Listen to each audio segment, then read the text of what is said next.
지난주에는 우리가 천국을, 하나님 나라를 보고 들어갈 수 있는 자 누구냐? 불과 성령으로 거듭난 자라야 들어갈 수 있다. 이 말씀을 오늘 할까? 아니면 그러면 오늘은 또 광복절 80주년인데 광복절 기념 설교를 지난주에 할까 고민하다가 아무래도 광복절 기념 주일이 오늘이기 때문에 지난주 우리 침례자들에게 드리는 말씀을 지난주에 드렸던 겁니다. 그래서 여러분, 오늘 이 말씀 속에도 우리가 광복이라고 하는 말은 일제 36년 억압 속에서 우리가 자유를 찾았단 말이에요. 오늘 침례도 옛 구습을 쫓아 살던 우리가 새 사람이 되어지고 거듭나서 영적 광복을 찾는 광복절이에요. 그러니까 얼마나 감사합니까? 하나님의 은혜가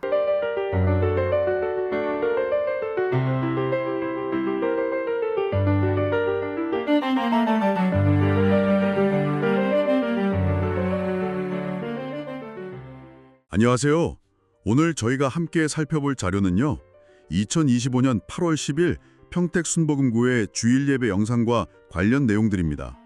네, 강원식 담임 목사님의 설교가 있었고 또 침례식 그리고 성도 간증까지 포함된 자료들이죠. 맞습니다.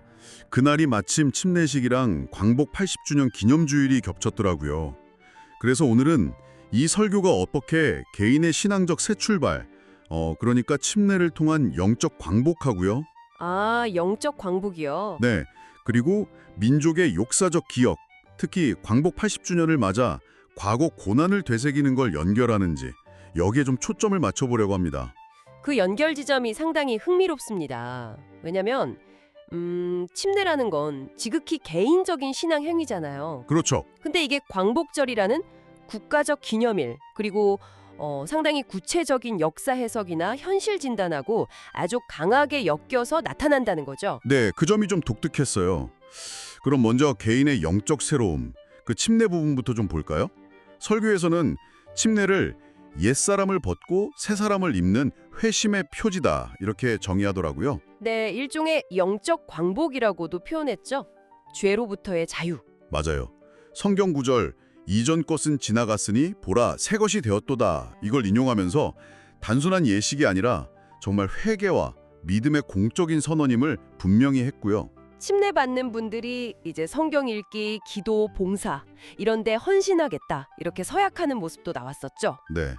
그리고 양육반 수료하신 유정권 성도님의 간증이 이걸 잘 뒷받침해줬어요. 신앙교육이 실제 삶에 그분이 수레바퀴의 삶이라고 표현했던데 예배나 말씀, 기도 생활 같은 거요. 아, 수레바퀴의 삶. 그 표현이 인상적이네요. 네. 근데 가정에 어떤 긍정적인 변화를 가져왔는지 그 사례를 보여줬죠. 세상 중심에서 하나님 중심으로 삶의 축이 바뀌고 있다. 이런 고백이었어요. 그런 개인적인 헌신과 변화를 먼저 딱 보여주는 게 그 다음에 이어질 어떤 공동체적 메시지로 나아가는 데 있어서 뭐랄까 단단한 발판 역할을 하는 것 같다는 생각도 들었습니다. 맞아요. 그 발판 위에서 바로 시선이 민족의 역사로 넘어가더라고요. 광복 80주년. 그러면서 일제강점기 한국전쟁 이 고통을 절대 잊으면 안 된다 목소리가 아주 강했어요. 네, 뼈아픈 과거를 기억할 줄 모르는 사람은 과거를 되풀이하게 된다. 이런 경고도 있었고요. 그렇죠.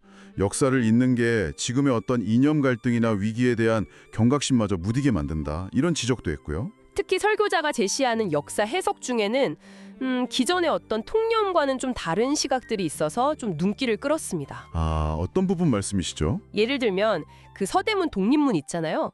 그 건립 의미를 보통 우리가 일본으로부터의 독립 이렇게 알고 있는데 네, 그렇죠. 근데 그게 아니라 503년 동안 이어진 중국의 압제에서 벗어난 걸 기념한 거다. 뭐 이렇게 설명을 하더라고요. 아, 정말요? 그건 저도 처음 듣는 해석인데요. 상당히 좀 단호하게 이야기하던데요. 네, 그렇죠.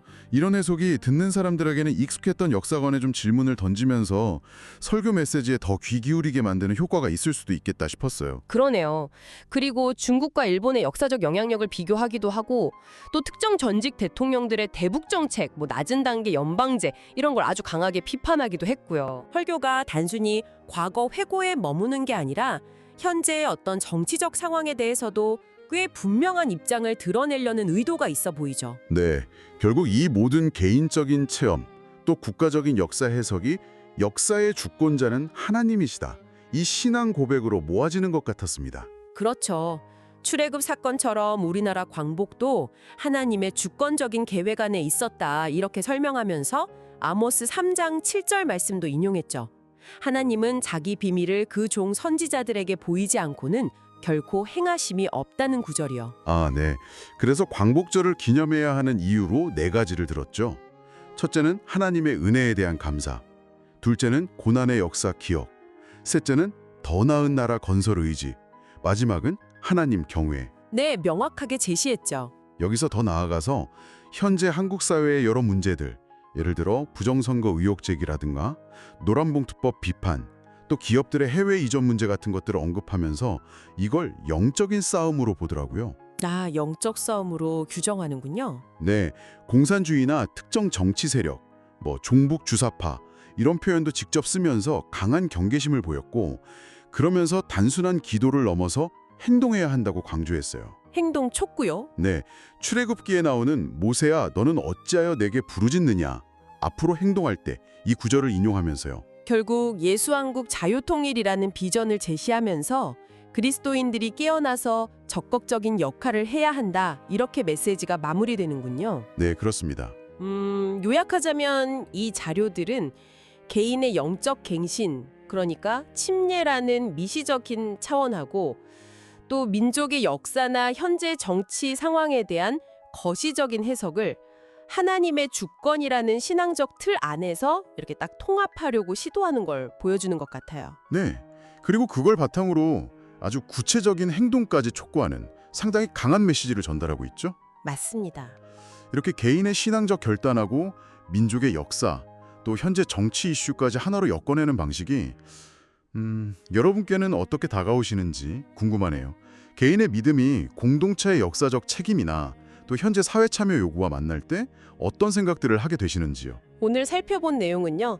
어떻게 보면 한 종교 공동체가 우리 민족의 역사적 경험과 현재의 어떤 사회 갈등을 자신들의 특정한 신앙적 관점으로 해석하고 그걸 공동체의 정체성이나 사명으로 연결하려는 하나의 시도를 보여준다고 할 수 있겠습니다.